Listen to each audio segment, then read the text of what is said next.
At MG showroom to review the MG HS. Now, MG back in the day was mostly a sports car company, and then they went into hatchbacks and estates for families. But in 2005, when they got bankrupt, a Chinese company called SAIC Motors bought them, and then since then they have progressed into making really user-friendly family cars. Now, here is the best-selling one, the MG HS. And by the fact is that in the UK, this is the 5th best-selling car. And today, here we are to see why. All right, now we're going to move on to the exterior design. So, from the front, you can see you got really nice, aggressive-looking headlights. You got all this black trim to surround it. The grille also does look really nice and sporty, and it does give presence on the road. The MG logo slapped on the top, and if you don't know what MG stands for, no, it doesn't stand for milligrams, the metric system, but actually it stands for Morris Garages. Now, on the side, you do not have any fake vents, which is a good thing. I like that. And moving on to the side profile of the car, we can see that the lights extend all over here, and you can see it says SAIC Vision. So again, SAIC Motors own this car, and they've made these headlights. The wheel starts from 19 inches, all surrounded by this really nice arch, since this is the base trim. And over here, you got nice radar systems with this triangular pattern. And down here, also, you got some carbon fiber-ish material to make it look cool and look expensive. Now, we're going to move on to the back of the car. Here in the back of the car, we can see that the light bar is looking good. It does look good at night, so people can see you more often. So you have this really long light bar with the HS. This is the hybrid version of the car. Again, from the side, you do have this carbon fibery thing to go. And one thing I don't like is that there is fake exhaust pipes down here. So look, you can see these are not real fake exhaust pipes, and I do not like fake exhaust pipes on cars.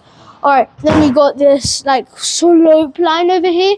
It does look good, and the glass material was also nice. Now we're going to move on to the interior.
Here in the interior of the car, first thing you notice is that the dashboard of the screen, it is a long way, and it is really nice and easy, nice and visible to see. You do have some separate control buttons, but the thing is, the fan speeds are buried in the screen, so while you're driving, it's going to be a faff to access to. And the one thing I don't like is that you do not have a single USB-C over here. You got 2 old school USB-As, and you got a 12-volt socket. And with that, you do get 2 cup holders, which are not adjustable. Your classic gear selector in the center console, surrounded with piano black. It may look good, but it can easily get scratched. You got your different drive modes here. You got wireless charging. It's not cool, so your phone is going to get hot. You got a little bit of space of center console storage, but the build quality is nice and good. The steering wheel. Now, the steering wheel does feel nice and supportive, so it is not hard to hold. And you got silver lining over here, and the buttons aren't touch sensitive, so you're not going to accidentally press them while driving. And you got this strange cubby compartment over here. I don't know why you would want to put anything in there. I think the bare minimum is keys to fit in there, but I guess it's all right. Moving on to the glove box. is a button to access to, and the glove box is fairly average size. Again, you do have the piano black plastic on the dashboard. Looks good, but again, same with here, it's going to get scratched. Now, the quality of this car is, it is soft touch on the top of the car. You got the silver lining over here. You do have this really nice texture, I could say. I would say you got this really nice texture, and the door bins are relatively good size, but scratchy materials. Same with all around the cabin. It is really nice, well and built. So soft touch on the top, over here, and down here, scratchy. Alright, overall, I think this interior is pretty good. Now we're going to move on to the vanity mirrors. Yeah, they're kind of small.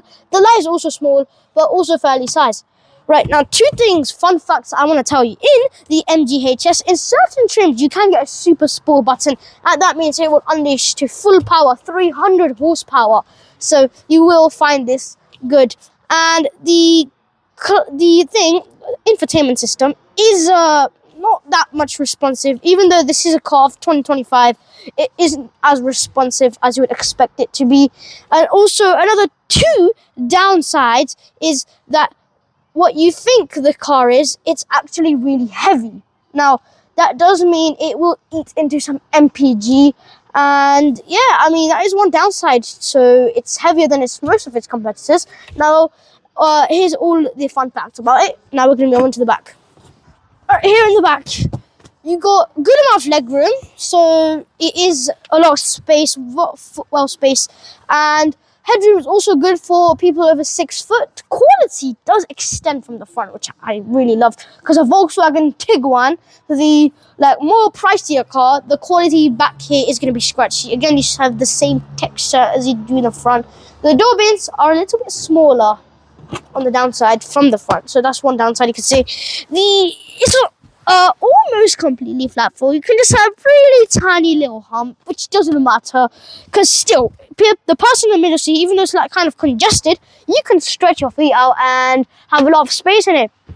You got 2 AC vents. Again, you have 2 old school USB-As, which is no good thing, I must say. And you got your door pockets. Your ISOFIX angler points are kind of very deep, so they might be a little bit difficult to get, but since there is a lot of leg room, you can fit large seats, baby seats in here. Now we're going to move on to the boot of the car.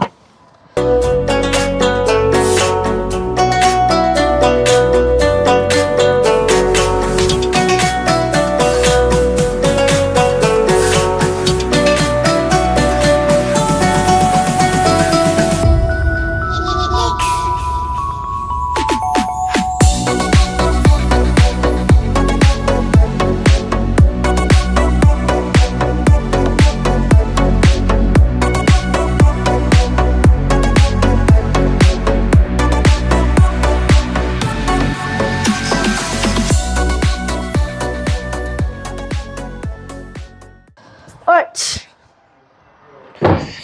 the boot of the car won't open right now, so but talking about it, you will have 507 litres across all models of the car.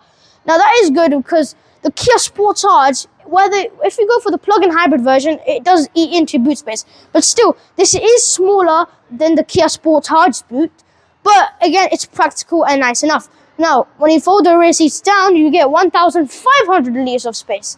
Right, so it's again a nice touch to it, and it does feel really nice and a lot of practical space on it. Now we're going to move on to prices, specs, and electric range. All right, the prices do start from £25,000, rising up all the way to £35,000. So that is cheaper than most of its competitors. If you talk about electric range, the WLTP figure is 56 miles, but in real world conditions, you'll find around 40 miles of electric range, which is, again, really good.